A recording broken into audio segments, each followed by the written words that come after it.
it's great to be back on the winning track. I mean, that's for sure. I mean, anytime you get a win, it gives the team a lot of confidence. We did have 2 very tough losses with Auburn. We played, I felt like 26 great minutes of basketball against them, and they're just a phenomenal team. DeWanna Bonner had to get out of the game for a little bit because of an injury to her eye, but came back and just decided to put her team on her shoulders and just carried them to the win. So it was very difficult for us. Difficult loss, but great learning experience. Then we really didn't have a whole lot of turnaround time to really prepare as well as I would have liked us to have for Evansville. I felt like we were prepared. We had an opportunity to watch them on film. We did a full scouting report, but it's still very difficult when you play a team like an Auburn and then you have a holiday and the kids really don't have any legs. You have to kind of walk through the scouting report. We watch film, and then the next day you're playing at 5 o'clock in the afternoon after a shoot-around. So we didn't have as much time as we would have normally had. Usually there's at least 2 to 3 days between to get us to prepare. But Evansville was a very good team, very scrappy, very solid team. We just came out flat. We came out flat for that game, and they took advantage of that. They recognized that, took advantage of that, and kind of went with it. And we were in the hole the entire game and was never able to dig our way out. But I was really proud of the way we fought back on that next afternoon, which was again a quick turnaround. Played at 5 on that Friday and played at 2 on that Saturday. Very early morning shoot around, 7:30 a.m.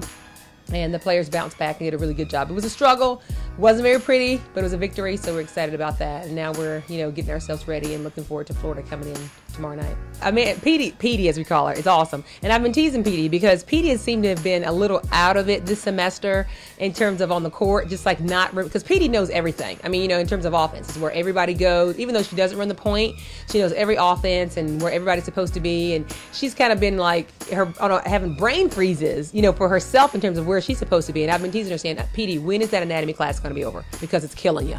It's getting, just joking with her. And she's of course doing phenomenally in there. I think she's going to get an A. She's just an awesome student.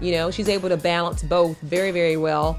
This summer, she came to summer school and took one class. I was teasing her. She took a 1-credit lab because she didn't really need anything. She was so ahead of the game in terms of her academics. And if she keeps on the pace where she is right now academically, she'll graduate in 3.5 years.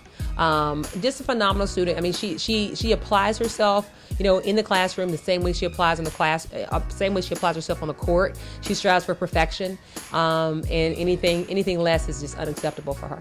She was Conference USA Player of the Week for her performance in one of our games, and Tamika's been playing very well. She's been in a little bit of a slump. We were excited about having her back. We thought we would have her last year, but unfortunately we found a calcified cyst on her shin.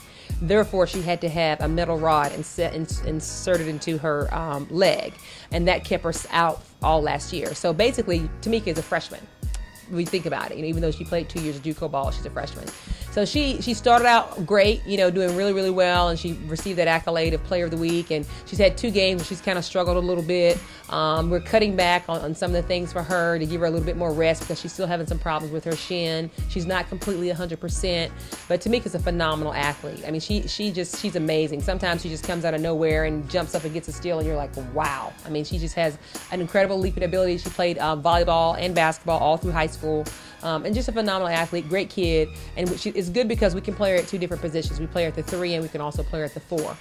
Against Florida, we're probably going to be playing her a lot in the post because their post game about the same size. Brianna Berry, Erica Simpson, Tamika Dukes are all about right in their 5'10", 6-foot range. And Florida starts their starting post players are 5'10" and 5'11". So we match up very well with that.